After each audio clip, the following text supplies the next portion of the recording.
I'm with Fox News. Are you from Baltimore? We are from Baltimore. I'm a city councilman in the district. You're a city councilman. What is it? As you're watching this, tell me what this means for your city. Cease. What do you mean? Cease fire. When you're watching this go on, does it break your heart to see this happen? Oh, definitely. I mean, what it is young boys, the young folks of this community showing decades old of anger, frustration for a system has failed them. I mean, this is bigger than Freddie Gray. This is about the socioeconomics of poor urban America.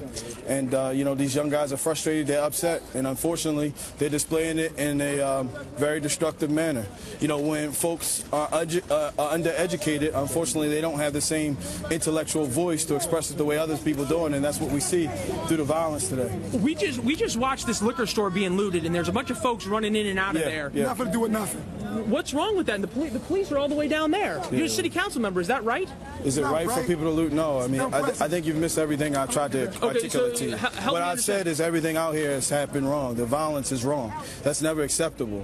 Understanding that there's a symptom of something that's going on here. And what I'm trying to articulate to you is when we look at communities like this in urban America, lack of education, lack of commercial development, lack of opportunities. It's the socioeconomics of it. It has nothing to do with West Baltimore or this particular corner in Baltimore. This could erupt anywhere in socially, economically deprived America. Well, we've certainly seen this in other cities. Obviously, Ferguson comes to mind. We also see it at rallies like at Kentucky. When Kentucky lost that basketball game, we see crowds that loot and that flip over cars and stuff. But but unfortunately, you know, all of the 95% of the positive rallying that has been occurring here in Baltimore, the national media is going to focus on this, and that's the problem. So what are the legitimate grievances in your mind that folks have about being here? Is it against the police? Is it against the poverty? I think this is a culmination of a lot of different things.